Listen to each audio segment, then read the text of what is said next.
One of the best things I enjoy about being a high school technology teacher is keeping in contact with my previous students long after they leave the educational setting and continue their journey into adulthood. Asen was one of my engineering students some years back now and is currently in college studying to become a pilot. Apart from flying, Ace also has a keen interest in steam engines. I would like to invite you, my viewers, along for the ride where we visit Asen, relishing in the moment at this private invitation-only steam rally. So let's jump in my car and head on over.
My name's Ace and I'm running this engine here, built in Ipswich. It's a steam portable, built in 1892 on the 25th of June.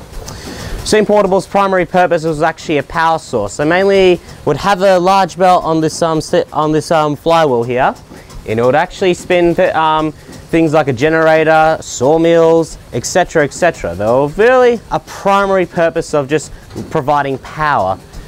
They actually come in all different sorts of sizes. This is pretty much, you could say, your medium-sized engine. They really actually last quite a while. They run on very low power, as you can see on this one here, 40-pound steam pressure. It's not much, but we can actually run a very, very high-powered rate. It's self-powering pretty much, so it has a pretty similar objective. Hot firebox full of wood, and you actually got plenty of water and a good boiling.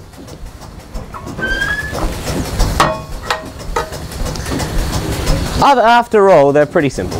As a primary feature in, you could say, safety-wise, let's say we lost control of that water glass. It broke of sort. The first safety thing, put out the fire, but we need to know how much water there is in there. So what we could do for a safety feature, for example, I open this up, steam's coming out. First pre-sign of warning. That means that the water's now under this drain cock here. But if I open up now, I've got water. Now that tells me that there's water around this line here. So it's just at that in-between mark. So you've got a rough idea that the water is actually at a certain level. If it's just steam coming from both, that means there's water below the water line. And all we have to do is we have to close the damper here and completely stoke out the fire, open up steam, try to do as much as possible. We need to drain that steam in order to stop this thing from exploding. You may have the safety valve. There's no guarantees. You could actually blow up the boiler pretty much as well. So right here is a water pump. This pump actually is pumping the water into the boiler. Right now what it's doing, it's actually circulating in the water tank. So it doesn't really need water. So if I actually am starting to get low on the water on the water glass, I now know that it's time to pump some water into it. So what we do, we open this up here, and I open a valve, and the pump will actually begin to work a lot harder, and water will start filling up in the boiler. A very primary A very hard workhorse piece of machinery. It's pretty much powering itself. So up here, as you look, right here is actually the injector that will provide the steam. Travels along this wall here on the pipe. Down here, as a demo, I'll just open this up a little, and it's starting to build up a bit of speed there. We don't want to overdrive it. And as we come around, you'll have a valve along here that will provide water into the boiler. So now, a part of running the steam portables, the primary thing about them was that they're pretty much, my way of describing is an upside down steam train. Except of having all the complicated tools of a reverser to move the train forward and all, this one really just has the regulator, which is basically a similar thing to what trains do. What we do, you just pull this back, and if you watch, the pistons now increase its speed, and we can provide more power. So if we were running a sawmill, for example, we could actually, and there was a bit of very tough wood, we just apply a bit more throttle into the regulator, and the sawmill will actually spin at a much faster rate. It's also this actually really helped when you wanted to do strenuous work on a generator, which would provide power to buildings and so on. So it's basically not much power needed. So I've just moved this probably just a few millimeters, and you can just see now how that is actually running at a very fast rate.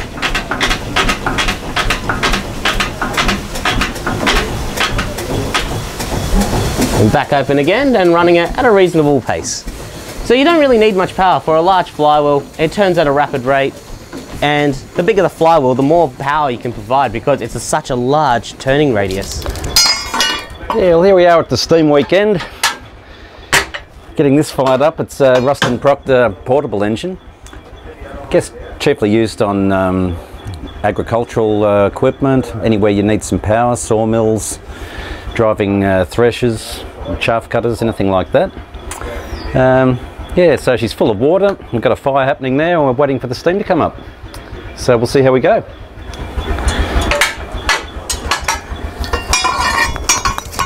That's looking all right.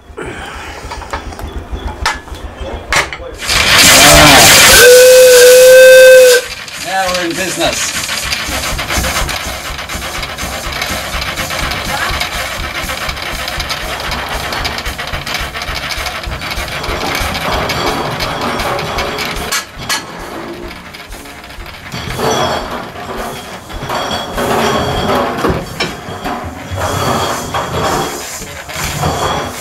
We've got a bit much pressure in the boiler at the moment. It's lifting the safety valve. We've got 120 pound per square inch in the boiler, so I'm just going to get a little bit of water into it, cool it down, and stop that safety valve from wasting steam. So I'll turn the water on here, and then steam.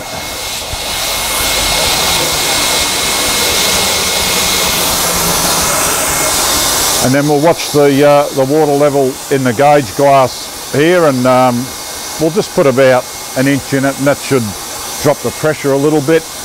But we'll have a look at our fire as well. We've got a fairly heavy sort of a fire there, but with that excess steam, we don't really need the big fire. But shortly we're going to be using up a bit of steam running the engine, because we've got some oil by the look of it, so that's a good thing. We've still got our water going in, and our level's rising slowly in the gauge glass. It's just there, so we're going to put a little bit more in. It draws water out of the blue tank at the end of the boiler, the feed water that's called, and we've got two means of getting water in. We've got this reciprocating steam driven pump here, and we've got an injector, which was a fairly common method, well, particularly on railway locos. They had two injectors. We've got one injector and one pump. Up and running. I'm doing this thing. I've got more. I've got a whole bag of rags I just bought. So. Did you? Yeah. In the back.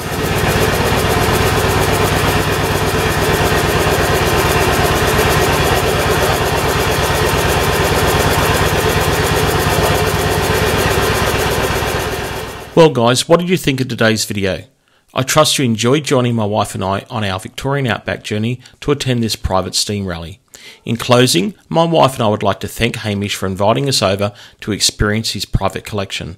Now, if you're ever in Melbourne and looking for a relaxing day out, I strongly suggest you drop in and go for a cruise along the Yarra River with Hamish and his company, Classic Riverboat Cruises. Until next time, cheers.